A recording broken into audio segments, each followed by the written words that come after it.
Assalamualaikum warahmatullahi wabarakatuh. Saya Hadi Subroto dari CGP Angkatan 9 dari SMA N2 Ponorogo. Pada video kali ini saya akan menyampaikan tentang koneksi antar materi di modul 1.4 di CGP Angkatan 9 ini. Yang pertama adalah untuk modul 1.4 tentang budaya positif. Modul ini merupakan materi yang menyampaikan tentang sebuah konsep pembiasaan untuk menyadarkan murid dengan tujuan menciptakan sebuah kesadaran dalam diri murid agar melakukan tindakan yang baik dan bersifat berlanjut.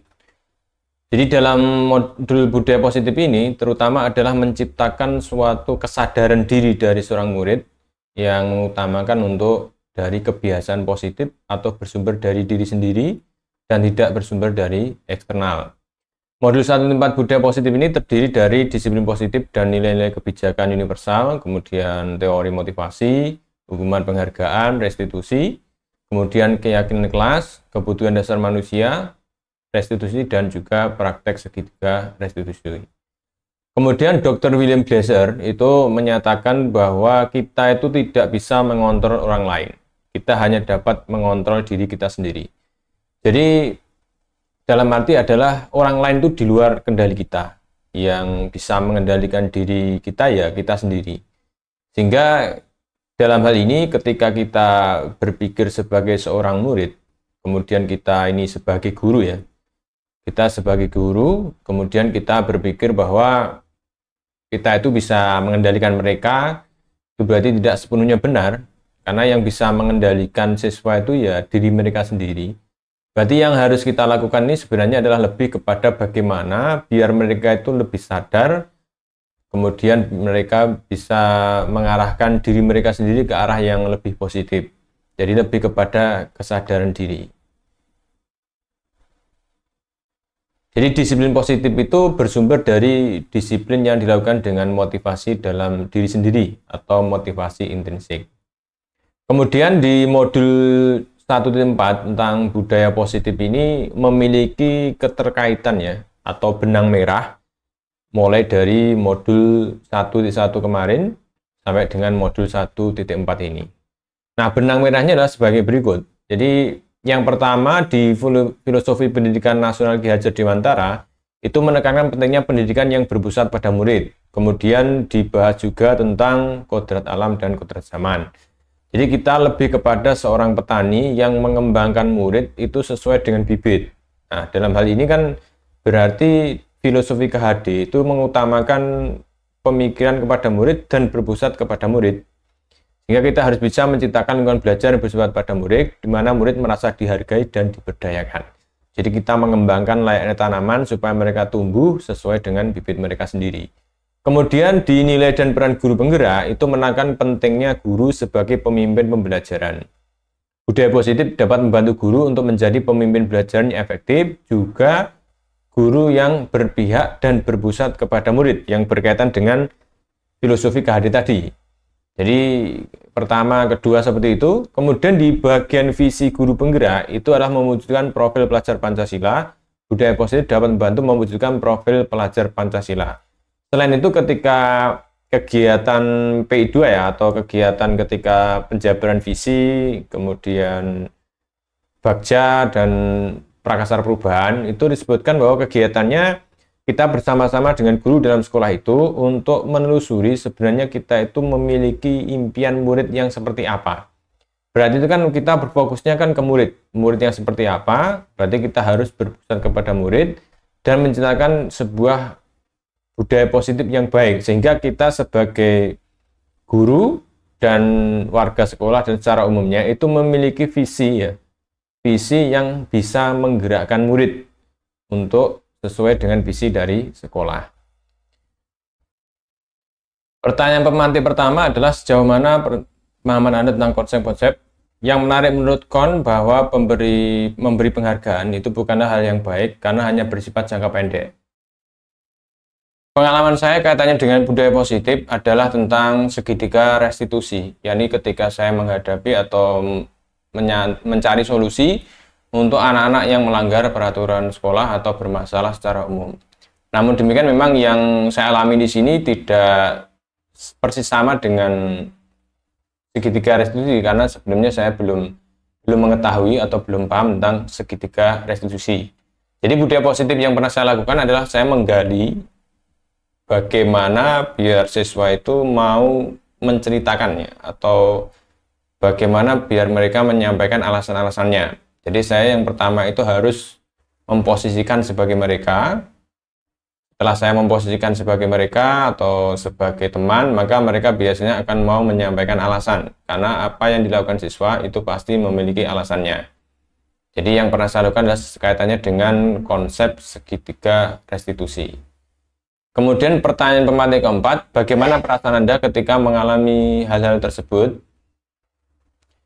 Yang perasaan saya adalah yang pertama, saya merasa senang dan puas ketika murid saya itu dapat memperbaiki kesalahannya berperilaku jauh lebih baik. Dan saya juga merasa senang karena saya bisa menggali alasan atau yang mendorong siswa itu melakukan tindakan kesalahan atau tindakan yang melanggar peraturan sekolah. Jadi dengan seperti itu, saya menjadi punya pandangan lain ya, atau melihat dari sisi siswa. Pertanyaan pemantik kelima, menurut Anda terkait pengalaman dalam penerapan konsep-konsep tersebut, hal apa sajakah yang sudah baik, adakah yang perlu diperbaiki?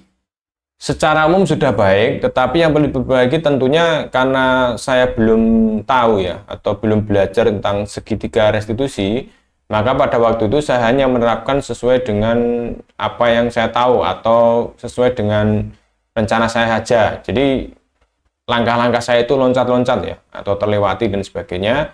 Contohnya, ketika saya menstabilkan identitas, tiba-tiba saya langsung memberikan sebuah keyakinan. Padahal saya harusnya kan menanyakan atau bagaimana supaya siswa itu menyampaikan alasannya. Sehingga yang saya lakukan itu sifatnya loncat-loncat, sifatnya itu tidak terkonsep, yang pada akhirnya yang saya lakukan itu agak lama, atau sifatnya itu bertele-tele seperti itu. Kemudian yang harus saya perbaiki lainnya adalah yang pertama, membangun hubungan yang lebih positif dengan murid. Dengan hubungan yang lebih positif, ini tentunya berpusat pada murid, kemudian kita bisa membangun budaya positif atau motivasi internal dari mereka. Kemudian yang kedua adalah menciptakan lingkungan belajar yang lebih menyenangkan dan aman. Dan ketiga adalah memberikan penguatan positif yang lebih bermakna.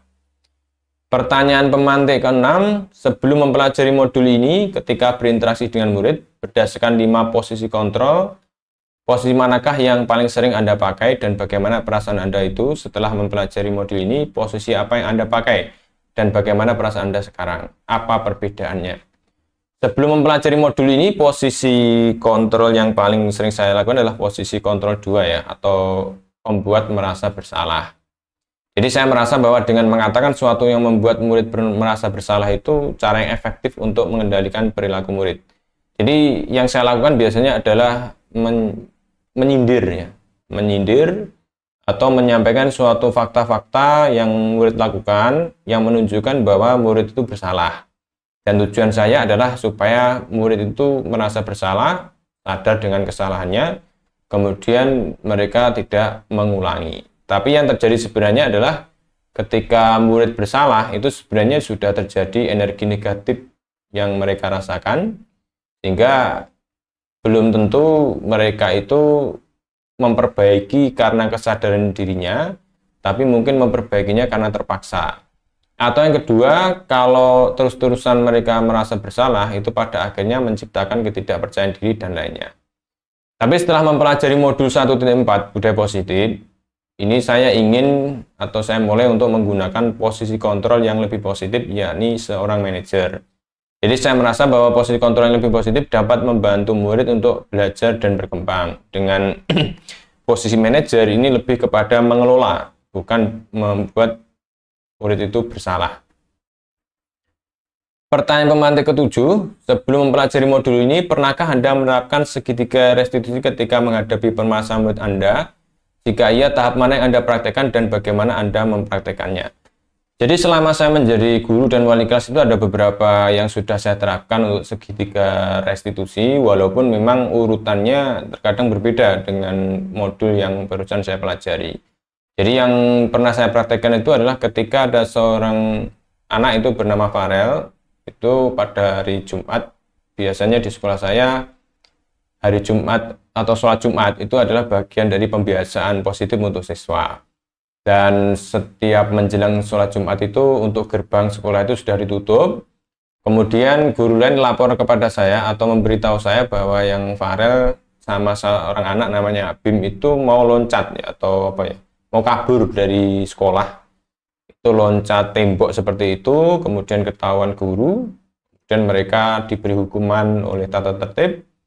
Nah, yang saya lakukan pertama kali adalah saya tertarik dengan yang Farel ini. Karena kalau untuk yang Abim memang sudah sering melakukan kesalahan ya, atau sering melanggar aturan. Tapi untuk yang Farel ini, saya melihat pasti ada alasannya. Atau pasti ada yang menyebabkan dia untuk berani bertindak untuk sifatnya itu melanggar aturan sampai mau loncat pagar. Jadi yang saya lakukan pertama adalah menstabilkan identitas itu, dalam arti saya ingin memposisikan diri sebagai Farel, bahwa bertindak salah itu ya memang pasti orang pernah bertindak salah.